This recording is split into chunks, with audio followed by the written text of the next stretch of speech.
Welcome all. இன்றைக்கி நம்மளோட இந்த சேனல் நம்ம என்ன பார்க்க போகிறோம்னா ஸ்டாண்டர்ட் 11 டிஎன்சிஆர்டி ஃபிசிக்ஸில் வால்யூம் 1ல் யூனிட் 1 நம்ம பார்த்துட்ருக்கோம். Nature of physical world and and மெஷர்மெண்ட்டில் ஏற்கனவே பார்ட் 1 நம்ம அப்லோட் பண்ணியாச்சு. இப்போ நம்ம பார்ட் 2 நம்ம இந்த வீடியோவில் பார்க்க போகிறோம். ஸோ அது மட்டும் இல்லாமல் கைனமேட்டிக்ஸ் லெசன் செகண்ட் யூனிட்கான 7 வீடியோஸ் 7 பார்ட் நம்ம இதுக்கு முன்னாடி போட்டிருக்கோம். அந்த வீடியோஸை பார்க்காம இருக்கோம், மறக்காமல் ப்ளேலிஸ்ட்டில் செக் பண்ணி பாருங்கள். அண்ட் உங்களோட கமெண்ட்ஸை மறக்காமல் எங்களுக்கு தெரிவிங்க. உங்களோட டவுட்ஸாக இருக்கட்டும் அண்ட் அதே மாதிரி உங்களோட விஷஸாக இருக்கட்டும், மறக்காமல் எல்லாத்தையும் கமெண்ட்டில் தெரிவிங்க. ஓகே, இப்போ நாம் 2 பேஜ் நம்ம ஃபர்ஸ்ட் பார்ட்டில் பார்த்துருக்கோம். இப்போ நாம் அடுத்தது பிரான்ச்சஸ் ஆஃப் ஃபிசிக்ஸ் நாம் இந்த வீடியோவில் பார்க்க போகிறோம். Physics as a fundamental science helps to uncover the law of nature. The language of its expression is mathematics. In ancient times, humans lived with nature. Their lifestyles were integrated with nature. They could understand the signals from the movement of the stars and the other celestial bodies. They could determine the time to sow and reap by watching the sky. Thus, astronomy and mathematics were the first disciplines to be developed. அதாவது உங்களுக்கு என்ன சொல்கிறாங்கன்னா, physics அப்படிங்கிறது ஒரு அடிப்படையான ஒரு science. எதுக்கு அது ரொம்ப அடிப்படையாக இருக்குதுன்னா, நம்மளுடைய உலகத்தில் இருக்கக்கூடிய அந்த நேச்சரில் நிறைய லாஸ் இருக்குது. அந்த லாஸை வந்துட்டு பார்க்குறதுக்கு, அதை பற்றி தெரிஞ்சுக்கிறதுக்கு ஃபிசிக்ஸ் அப்படிங்கிறது ரொம்ப ரொம்ப ரொம்ப ரொம்ப இம்பார்ட்டண்ட் அப்படின்னு என்ன பண்ணியிருக்காங்கன்னா சொல்லியிருக்காங்க. இந்த ஃபிசிக்ஸோட லாங்குவேஜை நம்ம எப்படி எக்ஸ்ப்ரெஸ் பண்ணலாம்னா, கண்டிப்பாக மேத்தமெட்டிக்ஸ் மூலமாக நம்மளால் எக்ஸ்ப்ரெஸ் பண்ண முடியும். பழங்காலத்தில் வந்துட்டு ஹியூமன் வந்துட்டு அந்த இயற்கை, அந்த மரங்களோட செடிகளோட கொடிகளோட பேசிக்கிட்டே கூட இருப்பாங்க. அவங்களோட ஃப்ரெண்ட்ஸ் மாதிரி என்ன பண்ணுவாங்கன்னா, அவ்வளோ அழகாக அந்த இயற்கையோடு ஒத்து போயிட்டு வாழ்ந்துட்டு இருந்தாங்க. ஆனால் இந்த காலத்தில் அது எல்லாமே போயிடுச்சுன்னு தான் சொல்லணும். தே குட் அண்டர்ஸ்டாண்ட் த சிக்னல்ஸ், அதாவது ஸ்டார்ஸ், அந்த நட்சத்திரங்களை வச்சு அண்ட் அந்த பூமி, அந்த அதர் செலஸ்டியல் பாடிஸ், மற்ற அந்த யூனிவர்ஸில் இருக்கக்கூடிய இது வச்சு அவங்க ஈஸியாக கணிப்பாங்க. அதாவது இப்போ சூரியனை பார்த்தே அவங்க என்ன சொல்லுவாங்கன்னா, இந்த நேரத்தில் விதைக்கலாம். விதைக்கிறது தொடங்கி அறுவடை செய்கிறது வரைக்கும் அவங்க அந்த சூரியனை பார்த்தே வந்துட்டு அதுக்கான நேரங்களை டிட்டர்மின் பண்ணுவாங்க. இந்த நேரமாக இருந்தால் நம்மளால் விதைக்க முடியும், இந்த நேரத்தில் நாம் இதை பண்ணலாம், இந்த நேரத்தில் அறுவடை பண்ணலான்றது எல்லாருமே அவங்க சூரியனை பார்த்தே சொல்லிடுறாங்க இல்லையா. ஸோ அந்த விஷயம் தான். ஸோ இந்த ஆஸ்ட்ரோனமி அண்ட் மேத்தமெட்டிக்ஸ் இது ரெண்டுமே வந்துட்டு with the first disciplines to be developed. இது ரெண்டு தான் வந்துட்டு முதல் டெவலப் ஆக ஆரம்பிச்சுது. இது டெவலப் ஆக மற்ற எல்லா விஷயமுமே டெவலப் ஆகிடுச்சு. இந்த chronological development of various branches of physics is presented in appendix. அதாவது இந்த இடத்துல அவங்க என்ன பண்ணியிருக்காங்கன்னா, அது எப்படிங்கிறது they have represented here. Okay. The various branches of physics are schematically shown in figure 1.1. The essential focus of different area given. இதெல்லாம் என்னென்னு கொடுத்து நம்ம பார்க்கலாம். ஸோ இங்கே கவனிங்க, இப்போ உங்களுக்கு ஃபிசிக்ஸ் இருக்குது. ஃபிசிக்ஸை வந்துட்டு உங்கள் ரெண்டாக டிவைட் பண்ணுறாங்க. ஒன்று கிளாசிக்கல், இன்னொன்று மாடல். கிளாசிக்கல் அப்படின்னா என்னன்றது உங்களுக்கு கொடுத்துருக்காங்க. Refers to traditional physics that was recognised and developed before the beginning of the 20th century. அதாவது இந்த 20ஆம் நூற்றாண்டுக்கு முன்னாடி, அதுக்கு பிஃபோரில் என்ன பண்ணியிருக்காங்க, இருக்கக்கூடிய பாரம்பரியமான அந்த ஃபிசிக்ஸை பற்றி, அந்த இயற்பியலை பற்றி பேசுகிறது கிளாசிக்கல் ஃபிசிக்ஸ். அண்ட் இந்த 20ஆம் நூற்றாண்டுக்கு அப்புறமா that have surfaced in the beginning of the 20th century. The 20th centuryயோட பிகினிங்லேயே அண்ட் அதுக்கப்புறம் இருக்கக்கூடிய விஷயத்தை பற்றி சொல்கிறது மாடர்ன் ஃபிசிக்ஸ். 20th centuryக்கு முன்னாடி சொன்னாங்க அப்படின்னா அது கிளாசிக்கல், 20th century அண்ட் அதுக்கப்புறம் சொன்னாங்கன்னா அது மாடர்ன். இதுதான் நீங்கள் ரொம்ப ரொம்ப தெரிஞ்சுக்கணும். அண்ட் இதில் உங்களுக்கு பிரான்ச்சு மேஜர் ஃபோக்கஸ் அவங்க கொடுத்துருக்காங்க. இப்போது இதில் வந்துட்டு உங்களுக்கு மொத்தம் 7 இது இருக்குது. இப்போ classical mechanics, thermodynamics, optics, electricity and magnetism, acoustics, astrophysics, relativity. மெக்கானிக்ஸ்னால் என்னது, ஏதோ என்ன ஒரு பொருள் ரெஸ்ட்டில் இருந்தாலும் இல்லை மோஷனில் இருந்தாலும் அந்த பொருளை பற்றி படிக்கிறது தான் வந்துட்டு classical mechanics. The study of force acting on bodies whether it rest or in motion, அதுதான். தெர்மோடைனமிக்ஸ் உங்கள் எல்லாருக்கும் தெரியும், ஹீட். ஸோ அந்த ஹீட்டுக்கும் அண்ட் அதர் ஃபார்ம்ஸ் ஆஃப் எனர்ஜியை பற்றி படிக்கிறது தான் தெர்மோடைனமிக்ஸ். ஆப்டிக்ஸ்னால் உங்கள் எல்லாருக்கும் தெரியும், ஸ்டடி ஆஃப் லைட், நீங்கள் 10th படிச்சிருப்பீங்க. எலக்ட்ரிசிட்டி அண்ட் மேக்னட்டிசம், எலக்ட்ரிசிட்டி பற்றி படிக்கிறது, மேக்னட்டிசம் பற்றி படிக்கிறது. அண்ட் அதுக்கு ரெண்டுத்துக்கும் இருக்கக்கூடிய ஒரு மியூச்சுவல் ரிலேஷன்ஷிப், எலக்ட்ரிசிட்டியும் மேக்னட்டிசம் எப்படி கனெக்ட் ஆகுது. அக்கௌஸ்டிக்ஸ்னால் என்னதுன்னா, ப்ரொடக்ஷன் ஆஃப் சவுண்ட் வேவ்ஸ், ஒரு சவுண்ட் வேவ் வந்துட்டு எப்படி ப்ரொடியூஸ் ஆகுது அண்ட் அது எப்படி வந்துட்டு ஒரு மீடியமில் ட்ராவல் ஆகுது அப்படின்னு சொல்கிறது. ஆஸ்ட்ரோஃபிசிக்ஸ்னு என்னதுன்னா, the branch of physics which deals with the study of physics of astronomical bodies. Astronomical பாடிஸ்னு என்னது, சன்னு, பிளானட்ஸு எல்லா பற்றி, யூனிவர்ஸில் இருக்கக்கூடிய எல்லா விஷயத்தை பற்றி பேசுகிறது என்னதுன்னா ஆஸ்ட்ரோஃபிசிக்ஸ் அப்படிங்கிறது. ரிலேட்டிவிட்டி அப்படிங்கிறது என்னென்னா, one of the branches of theoretical physics. அது எதை பற்றி டீல் பண்ணோன்னா, இந்த ஸ்பேஸ் டைம் எனர்ஜி, அந்த ஸ்பேஸ் பற்றி டைம் பற்றி அந்த எனர்ஜி அந்த 3 பற்றியும் அதை டிஸ்கஸ் பண்ணும். அண்ட் இந்த ஸ்பேஸ் டைம் எனர்ஜிக்கு இருக்கக்கூடிய ஒரு ரிலேஷன்ஷிப், அதுக்குள்ளே இருக்க ரிலேஷன்ஷிப்பை பற்றி டிஸ்கஸ் பண்ணுறது தான் இந்த ரிலேட்டிவிட்டி. அதை 3த்தையும் இந்த ஸ்பேஸு டைம் எனர்ஜி இதை 3 பற்றி பேசி அதை ரிலேட் பண்ணுறது, இதோட ரிலேஷன்ஷிப்பை சொல்கிறதுனால இது ரிலேட்டிவிட்டி. இதை 3 ரிலேட் பண்ணி பேசினா அது என்னது ரிலேட்டிவிட்டி. அடுத்தது மாடர்ன் ஃபிசிக்ஸ் நம்ம பார்க்க போகிறோம். refers the concepts in physics that have surfaced since the beginning of the 20th century. 20th centuryக்கு அப்புறமா குவாண்டம் மெக்கானிக்ஸ் அப்படிங்கிறது என்னன்னு சொல்கிறாங்க, the study of the discrete nature of phenomena at the atomic and subatomic levels. இதை நீங்கள் இன்னும் டீட்டெயிலாக எங்கே படிப்பீங்கன்னா குவாண்டம் மெக்கானிக்ஸை கெமிஸ்ட்ரியில் unit 2 quantum mechanical model of ஆட்டம்னு இருக்குது. அதுக்கான எல்லா வீடியோஸும் மொத்தம் 8 பார்ட்டு நான் ஷூட் பண்ணியிருக்கேன். அந்த எல்லா வீடியோஸும் நம்மளோட சேனல் பிளேலிஸ்ட்டில் போய் பார்த்தீங்கன்னா அப்லோட் பண்ணியாச்சு. அதை நீங்கள் பார்த்தீங்கனாலே உங்களுக்கு ஒரு ஐடியா கிடைக்கும். நான் சிம்பிளாக சொல்லணும் அப்படின்னா, ஒரு ஆட்டம் எடுத்துக்கிட்டோம் அப்படின்னா அந்த ஆட்டமில் வந்துட்டு உங்களுக்கு ஒரு 4 ஷெல் சொல்லுவாங்க. இப்போது இங்கே நியூக்ளியஸ் இருக்கும், இங்கே புரோட்டான் இருக்கும். இது எடுத்தோன்னா இது கே ஷெல், இது எல் ஷெல், இது எம் ஷெல், இது என் ஷெல்னு உங்களுக்கு என்ன பண்ணுவோம்னா ஒரு 4 ஷெல் இருக்கும். அதுக்குள்ளே உங்களுக்கு சப்ஷெல்ஸ் இருக்கும். என்னது எஸ் பி டி எஃப், இதுக்கு பேர் என்ன சொல்லுவோம் சப்ஷெல்ஸ்ன்னு சொல்லுவாங்க.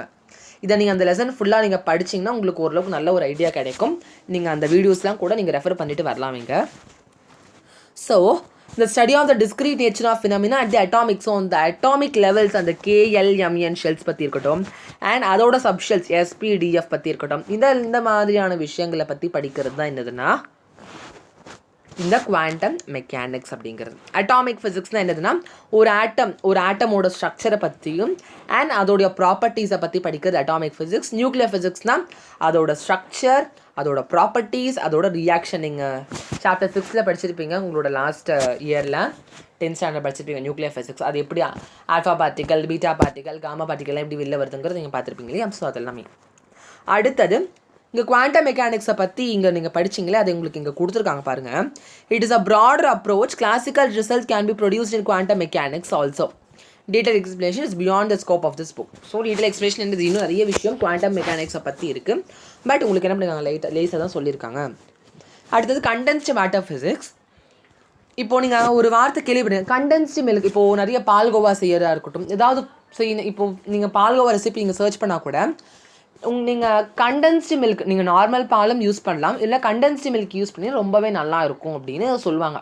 ஏன்னா நான் கேட்டிருக்கேன் அப்படி சொல்லுவாங்க. ஏன் இந்த மாதிரி சொல்கிறாங்கன்னா, கண்டென்ஸ்ட் அப்படின்னா இப்போ கண்டென்ஸ்டு மில்க் அப்படின்னா என்னதுன்னா கொஞ்சம் திக்கான மில்க், திக் மில்க், நார்மலான மில்க் இல்லாமல் கொஞ்சம் திக்காக இருக்கும். அதான் இங்கே கொடுத்துருக்காங்க.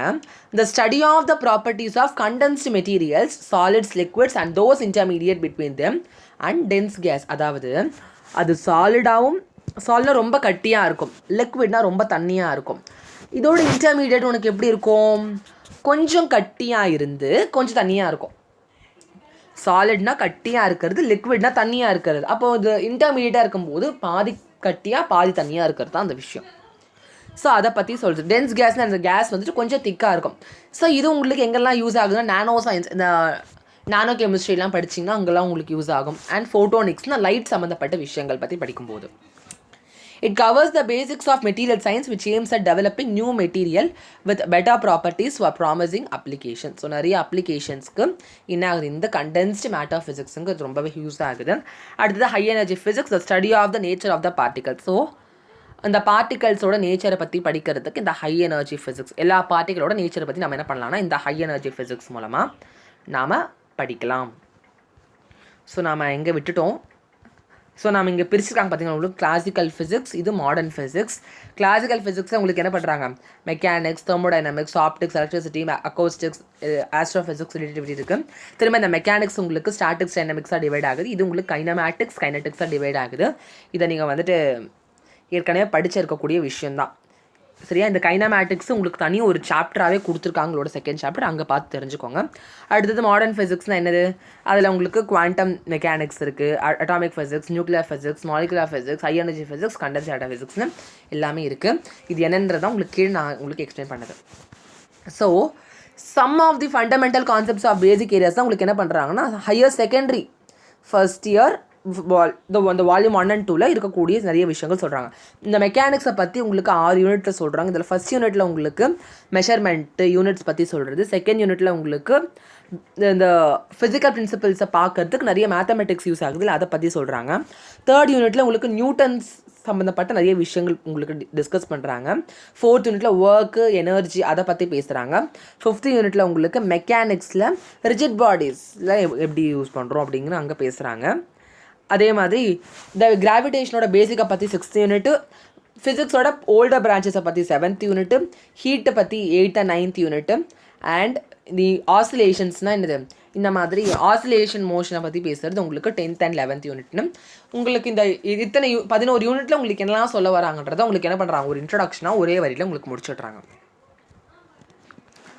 ஸோ அடுத்தது scope and excitement of physics இருக்குது. ஸோ இதில் உங்களுக்கு என்ன சொல்ல வராங்க அப்படிங்கிற விஷயத்தை வந்துட்டு பார்க்கலாம். Scope and excitement of physics. Discoveries in physics are of two types. அதாவது இந்த ஃபிசிக்ஸில் வந்துட்டு டிஸ்கவரிஸ் அப்படிங்கிறது 2 வகை. ஒன்று வந்துட்டு accidental discoveries and well analyzed research outcome in the laboratory based on intuitive thinking and prediction. For example, magnetism was accidentally observed, but the reason for the strange behavior of magnets was later analyzed theoretically. This analysis revealed the underlying phenomena of magnetism. With this knowledge, artificial magnets were prepared in the laboratories. அதாவது ஃபிசிக்ஸில் discoveries அப்படிங்கிறது 2 வகை. ஒன்று accidental, இன்னொன்று well analysed. பேர்லேயே உங்களுக்கு தெரிஞ்சு ஆக்சிடென்டல்னா எதர்ச்சியாக discover பண்ணுறது தான் வந்துட்டு ஆக்சிடென்டல் டிஸ்கவரிஸ். வெல் அனலைஸ்னால் அதை பார்த்து கரெக்டாக பண்ணுறது தான் என்னது, வெல் அனலைஸ்ட். இப்போ இந்த ஆக்சிடென்டல் டிஸ்கவரிஸ் வந்துட்டு அதுக்கான எக்ஸாம்பிள்னா மேக்னட்டிசம். இந்த மேக்னட்டிசம் வந்துட்டு உங்களுக்கு எப்படி அதை டிஸ்கவர் பண்ணாங்கன்னா, அந்த மேக்னட்ஸோட ப்ராப்பர்ட்டிஸை வச்சு அவங்க ஆக்சிடென்டலாக எதிர்ச்சியாக தான் அவங்க என்ன பண்ணாங்கன்னா கண்டுபிடிச்சாங்க. அப்புறம் தான் அதை பற்றி என்ன பண்ணாங்க, அதை அனலைஸ் பண்ணி அதில் மேக்னட்டிசமில் உங்களுக்கு என்னென்ன ப்ராப்பர்ட்டிஸ் இருக்குது அப்படின்னு அவங்க கொஞ்சம் கொஞ்சமாக தான் அதை அனலைஸ் பண்ண ஆரம்பித்தாங்க. அப்படி அனலைஸ் பண்ணி நிறைய ஆர்டிஃபிஷியல் மேக்னட்ஸ் என்ன பண்ணாங்க, செயற்கை முறையில் அவங்க உருவாக்க ஆரம்பித்தாங்க. Theoretical predictions are the most important contribution of physics to the developments in technology and medicine. For example, the famous equation of Albert Einstein, E is equal to mc square, was a theoretical prediction in 1905 and experimentally proved in 1932 by Cockcroft and Walton. Theoretical predictions aided with recent simulation and computation procedures are widely used to identify the most suited materials for robust applications.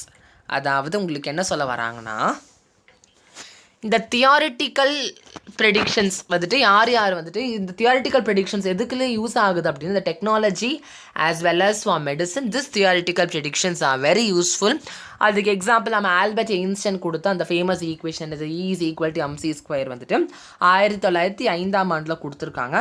And அதை எக்ஸ்பிரிமெண்டலாக அவங்க prove பண்ணது எப்போ அப்படின்னா 1932. அதை யார் பண்ணியிருந்தாங்கன்னா Cockcroft and வால்சன், இவங்க 2 பேர் பண்ணியிருக்காங்க. இந்த தியாரிட்டிக்கல் ப்ரெடிக்ஷன்ஸ் வந்துட்டு reason simulation and competition procedures are widely use to identify the most suited materials for robust applications. அதாவது இதை அப்ளை பண்ணுறதுக்கு இந்த அவங்க ஃபஸ்ட் என்ன பண்ணாங்கன்னா, அதை ப்ரெடிக்ட் பண்ணி they have use some formula and அதை அவங்க எக்ஸ்பிரிமெண்ட் பண்ணது எப்போ 1932 தான் அவங்க பண்ணியிருக்காங்க இல்லையா. ஸோ அதை அவங்க அப்ளிகேஷனுக்கு கொண்டு வரதுக்கு அவங்களுக்கு கொஞ்சம் நேரமாக இருக்குது அப்படின்றதான் கொடுத்துருக்காங்க. The pharmaceutical industry uses this technique very effectively to design new drugs. Biocompatible materials for organ replacement are predicted using quantum prescriptions of physics before fabrication. Thus, experiments and theory work hand in hand, complementing one another. அதாவது இந்த pharmaceutical industry வந்துட்டு நிறைய விஷயங்கள், நிறைய ட்ரக்ஸை வந்து அது produce பண்ணுது. For example பயோகாம்பேட்டபிள் மெட்டீரியல்ஸ்னால் நம்மளுடைய உயிருக்கே வந்துட்டு நிறைய மெட்டீரியல்ஸ் நமக்கு ஹெல்ப் பண்ணுது. ஃபார் எக்ஸாம்பிள் நீங்கள் என்ன மெட்டீரியல் எடுத்துக்கலாம், எஸ் இந்த பேஸ் மேக்கர் ஹார்ட்டில் இருக்கிறது அப்படின்ற மாதிரி ஒரு எடுத்துக்கலாம். அதில் இப்போ நீங்கள் கீ படம்லாம் பார்த்துருப்பீங்க. அந்த படத்தில் வந்துட்டு ஒருத்தர் ஹேக் பண்ணுவாங்க. எப்படின்னா வந்துட்டு ஒரு ஹார்ட்டில் வந்துட்டு பேஸ் மேக்கர் இருக்கும், அதுதான் வந்துட்டு சஃபிஷியன்ட் அமௌண்ட் ஆஃப் அந்த கரண்ட்டை வந்துட்டு ப்ரொடியூஸ் பண்ணிகிட்டே இருக்கும்.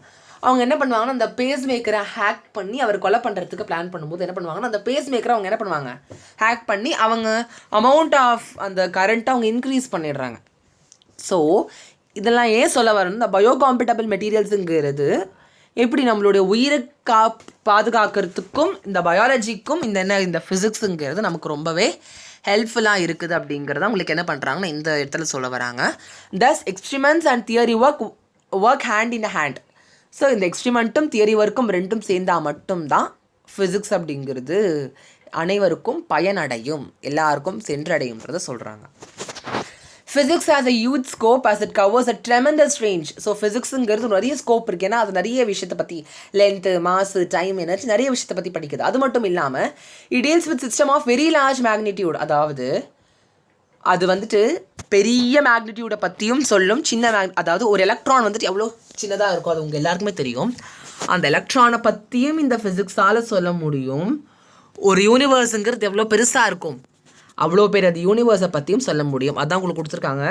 Range of time scales, astronomical time scale வந்துட்டு ஆஸ்ட்ரானமிக்கல் டைம் ஸ்கேலுங்கிறது எவ்வளோ பெருசுனா 10^18 வந்துட்டு அதோடைய டைம் ஸ்கேல் அத்தனை செகண்ட்ஸ் இருக்குது. இதில் இருந்து மைக்ரோஸ்கோபிக் ஸ்கேல் 10⁻⁻22 இயர்ஸ் எவ்வளோ ஸ்மால். ஸோ இவ்வளோ பெருசில் இருந்து இவ்வளோ சின்னதாலேயும் அதால் மெஷர் பண்ண முடியும். அதே மாதிரி மாசஸ், ஒரு இப்போ நம்மளோட யூனிவர்ஸோட மாஸ் வந்துட்டு கிட்டத்தட்ட 10⁻55ன்னு சொல்கிறாங்க. அது எவ்வளோ பெருசாக இருக்குது நீங்கள் பாருங்கள். 10⁻55னா 1 பக்கத்தில் 55 0 போடணும் நீங்கள். இதே வந்துட்டு நீங்கள் ஒரு எலக்ட்ரானோட மாஸ் எடுத்துக்கோங்க, ஒரு 10⁻⁻31 எவ்வளோ கம்மியாக இருக்குது. ஸோ அதால் ஒரு சின்ன மாசையும் கால்குலேட் பண்ண முடியும், எவ்வளோ சின்னதாக இருந்தாலும் கால்குலேட் பண்ண முடியும், எவ்வளோ பெருசாக இருந்தாலும் கால்குலேட் பண்ண முடியும். ஸோ இந்த ஸ்டடி ஆஃப் ஃபிசிக்ஸ் வந்துட்டு வெறும் நாலேஜ்க்காக படிப்பதுக்காக மட்டும் இல்லாமல் அது ரொம்ப எக்ஸைட்மெண்ட்டாக இருக்கும் in many ways. A small number of basic concepts and laws can explain diverse physical phenomena. The most interesting part is the designing of useful devices based on the physical laws. For example, use of robotics, journey to moon and to nearby planets with controls from the ground, technological advances in health sciences, etc. அதாவது இந்த சில concepts and loss வச்சு நம்மளால் whole physical ஃபினாமினாவே இந்த பூமியில் நடக்கக்கூடிய phenomena பற்றி நம்மளால் சொல்ல முடியும். அண்ட் இதில் ரொம்ப ரொம்ப இன்ட்ரெஸ்டிங்கான பார்ட் என்ன அப்படின்னா, it is the designing of useful devices based on the physical laws. நம்மளோட ஃபிசிக்கல் லாஸை வச்சு இந்த ரோபோட்டை உருவாக்குறதா இருக்கட்டும், நம்ம இந்த நிலாவுக்கு ட்ராவல் பண்ணுறாங்க, பக்கத்து மார்ஸுக்கு செவ்வாய் கிரகத்துக்கு ட்ராவல் பண்ணுறாங்கன்னு சொல்கிறாங்க இல்லையா. அண்ட் நம்மளோட டெக்னாலஜிக்கு நம்மளோட ஹெல்த்தை இம்ப்ரூவ் பண்ணுறதுக்கு எவ்வளவோ இன்ஸ்ட்ருமெண்ட்ஸ் யூஸ் பண்ணுறாங்க. இது எல்லாமே எதால் சாத்தியம் அப்படின்னா ஃபிசிக்ஸ்னால் மட்டும்தான் சாத்தியம், வேறு யாராலையும் பண்ண முடியாது. Carrying out new challenging experiments to unfold the secrets of nature and in verifying or falsifying the existing theories. Probing and understanding the science behind natural phenomena like the eclipse and why one feels the heat when there is a fire, what causes the wind, etc. So, இந்த மாதிரி சேலஞ்சிங்கான experiment நம்ம மேற்கொள்ளும் போது என்ன ஆகும்னா, சில ஏற்கனவே சொன்ன விஷயம் சரியா தவறா, அது எப்படி சரி அப்படின்னு நம்ம சொல்லணும், எப்படி தவறு அப்படின்றத சொல்கிறதுக்கு எல்லா விஷயமும் இந்த ஃபிசிக்ஸுங்கிறது நமக்கு ஹெல்ப் ஆகுது. அது மட்டும் இல்லாமல் நிறைய நேச்சுரல் ஃபினாமினாவை அண்டர்ஸ்டாண்ட் பண்ணுறதுக்கு, ஏன் இந்த கிரகணம் வருது, ஏன் சூரிய கிரகணம் வருது, ஏன் சந்திர கிரகணம் வருது, இப்போ ஒரு நெருப்பு எரியும் போது நமக்கு ஏன் அந்த ஒரு சூடு தெரியுது, அண்ட் எதனால் விண்ட் வருது, இந்த மாதிரி நிறைய கேள்விகளுக்கு பதிலை யாரால் கொடுக்க முடியும், நம்மளால ஃபிசிக்ஸால் மட்டும்தான் கொடுக்க முடியும். In today's world, technological advancement, the building block of all engineering and technical education is physics, which is explained with the help of mathematical tools. So நிறைய மேத்தமெட்டிக்கல் டூல்ஸ் மூலமாக மட்டும்தான் நம்மளோட ஃபிசிக்ஸை பற்றி, நம்மளோட டெக்னாலஜிக்கலான இந்த அட்வான்ஸ்மெண்ட் பற்றியும் இன்ஜினியரிங் பற்றியும் சொல்ல முடியும் அப்படின்னு உங்களுக்கு கொடுத்துருக்காங்க. ஸோ இந்த 3 பேஜஸில் உங்களுக்கு எதாவது டவுட்ஸ் இருந்தால் கீழே கமெண்ட் செக்ஷனில் எனக்கு ரிவீல் பண்ணுங்கள். அண்ட் இந்த வீடியோ உங்களுக்கு பிடிச்சிருந்தால் லைக் பண்ணுங்கள், கமெண்ட் பண்ணுங்கள், ஷேர் பண்ணுங்கள், மறக்காமல் சப்ஸ்கிரைப் பண்ணி பெல் ஐக்கானையும் ப்ரெஸ் பண்ணுங்கள். தேங்க்யூ.